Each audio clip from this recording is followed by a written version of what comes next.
Bayou Splash is this weekend, Shay. And look, LSU's on a heater. Tylen Singleton, kicked it off really as of late. But we just talked about Kai Bates. This is a weekend that, if all goes as planned, this could be when we look back on this 2024 class and say, this is where it went from good to great. And it's a long way until signing day. We don't know what some of these guys that are coming in will do. But isn't this kind of that make or break weekend you feel like in this class? Yeah, I was kind of curious of what your big thought was here because, as you said, this is a breaking news pod for Kai Bates, but we also did want to give some thoughts on the Bayou Splash, and we're going to have tons of coverage of it. It's on Friday. It runs from about 10 in the morning, pretty much through night. A number of guys are going to stay overnight and hang out on Saturday, but it's a 7-day open, what's called the quiet period, and then it goes dead again. So from Tuesday, which was, yesterday, through next Monday, you can visit schools. Then it's shut down until September. No more visiting schools, no more coaches visiting you. And much like the month of July, August gives kids an opportunity to say, hey, I want to decide before my senior year. And I'm no longer face-to-face with any coaches. I can now think about things on my own, listen to all the pitches they gave me, make my decision from there. So you want to be one of the last teams that had that kid on campus before he goes into decision mode. So for me, one of the biggest storylines is not even an individual player. It's not, 5-star Colin Simmons will be at the Bayou Splash. Yeah, that's a massive deal. Mine is the kids who are going to announce something before their senior season. And we know that's Wardell Mack, one of the top players in Louisiana. Certainly one of the highest ranked players left on LSU's wish list. He's within 5-star range on On3 right now as one of the top 20 players in the country, regardless of position. And they've done such a great job locking up the state. You want to stay hot there. And there's a number of others. I mean, Caden Durham is announcing in the month of August, on August 25th. You'll be at that game, I believe. They play South Oak Cliff in Duncanville's season opener. He'll announce that day. Does Colin Simmons announce before his senior season? It's something that people are certainly monitoring now. There are guys, Jelani Watkins, another coming out of Texas, a Louisiana native, but someone they really want at receiver. All of these kids and others who are going to announce before their senior season, getting them to campus this weekend is for me almost like getting an official visit out of them because you now have gotten some extended time with them. You spent some more time around their family with a lot of these guys who are coming in with their parents, and you've allowed them to spend time around the commits, the players, the staff, both on and off field staff, into the personnel and recruiting department. And it's almost like a full day celebration of, okay, now this is the fit here. This is the vibe. This is the kind of the culture we have. Are you ready to commit or not? I think we're going to learn a lot coming out of this Bayou Splash weekend. And it may not be immediate, but I think that when we look back at this signing class, Billy, you'll be able to say, man, X, Y, and Z were at that event. They ended up signing with LSU, and I bet being at the Bayou Splash played a pretty big role in them ending up being Tigers. Yeah. First of all, I really do want to be at Duncanville South Oak Cliff, but I'm going to be seeing Andre Evans face off against George McIntyre that night. Oh, there you go. So I'll be in Nash Vegas for that one. So we will have it covered, especially if we hear that we need to be there. We got some folks up in the DFW area to keep us covered on Duncanville, and for LSU's sake, I hope I'm around Duncanville a lot this fall because not only will Colin Simmons and Caden Durham be at the Bayou Splash, they'll also have Decorian Moore, one of the 5-star wide receivers in the 2025 class. They'll have Javian Holiday, who is a 2025 defensive back who holds an offer from the Tigers and is looking like a blue chipper. So that Duncanville pipeline there, we'll see. Maybe this is the weekend we look back on and we say, this is the weekend the Duncanville pipeline for LSU was made. So that is the big thing that we're watching with the Bayou Splash. I think for me, we look back on last year's and you saw kind of a couple random names. You ended up going elsewhere, but you also saw guys like a Javian Toviano. You saw a Ricky Collins right before he committed. They did a really nice job having a couple surprises. I think Javon Thomas, the Texas A&M defensive back commit, was there.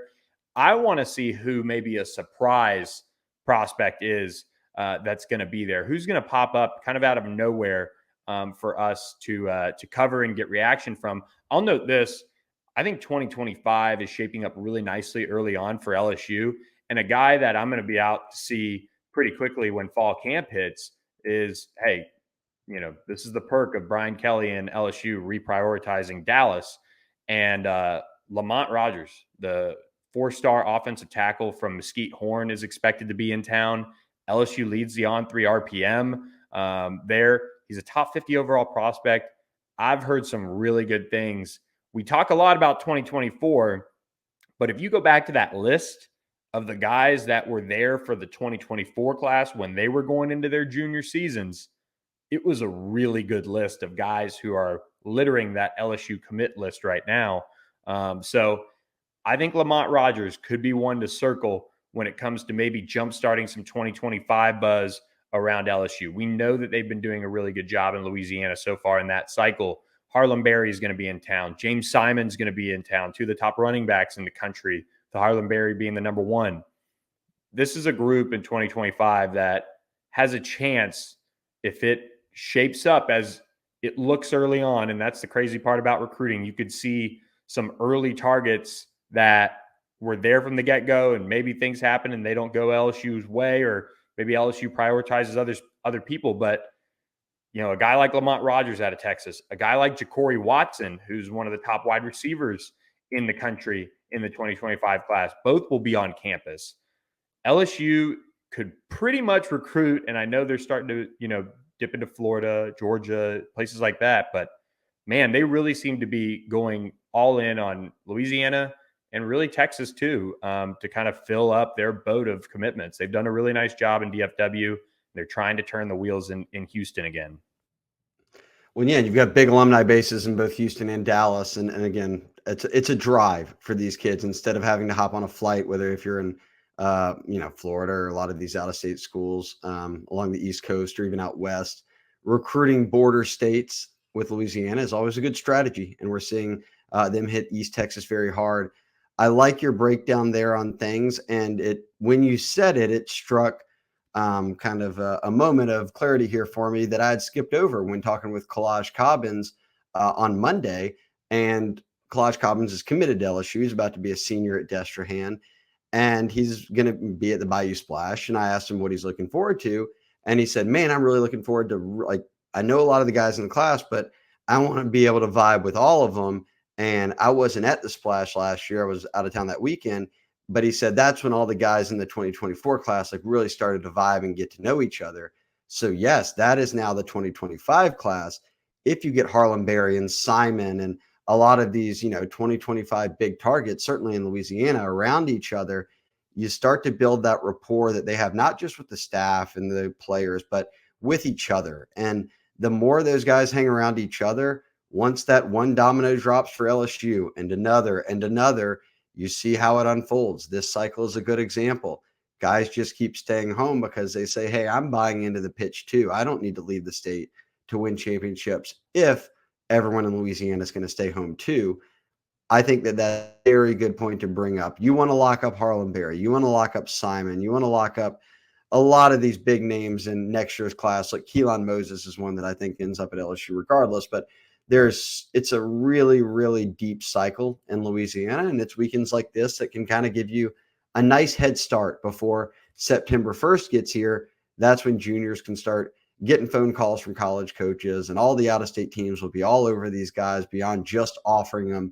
You want to have built up a good lead on Louisiana kids and some of these Texas kids before that happens. So I like your pick as well. We're watching guys who are going to announce before senior seasons, and certainly watching a lot of these really big 2025 names where you could come out of the weekend and say, man, LSU has got a significant lead for that kid. Yeah, no question. So, Shay, we're going to not get some rest over the next 24 hours now that we've recorded this, but because it is that lead up into what a huge event it is on Friday. But look, the live thread is going to get going Friday morning. That's when the surprises, if there are any, will come out. We'll be working the phones with sources all day, see how it's going, get reactions from the kids. So subscribe to the Bengal Tiger. Get your Founders Club hat in the mail. Got a couple out this week to some people I know of. this is the time of year to jump on board. Fall camp is here. That recruiting buzz is really just taking off for LSU to close out this month. So don't miss out. We'll have you guys covered, all the reactions. So be sure to check it out on thebengaltiger.com. We appreciate all you guys who subscribe to the YouTube channel. Share this video, give it a like, all of those things. And I mean, Shay, it's crazy. We're almost through the Bayou Splash and into fall camp, which means football season is here. Yeah, we don't tell them enough. Like the video, subscribe to the channel if you haven't. Send the link to some friends, have them subscribe. And if you're not a member of the Bengal Tiger, head to thebengaltiger.com. That's where all the action really is, and where we hang out every day, talking recruiting, talking fall camp coming up. So get on board with us, get your free hat, and then certainly subscribe to the YouTube channel. We appreciate it.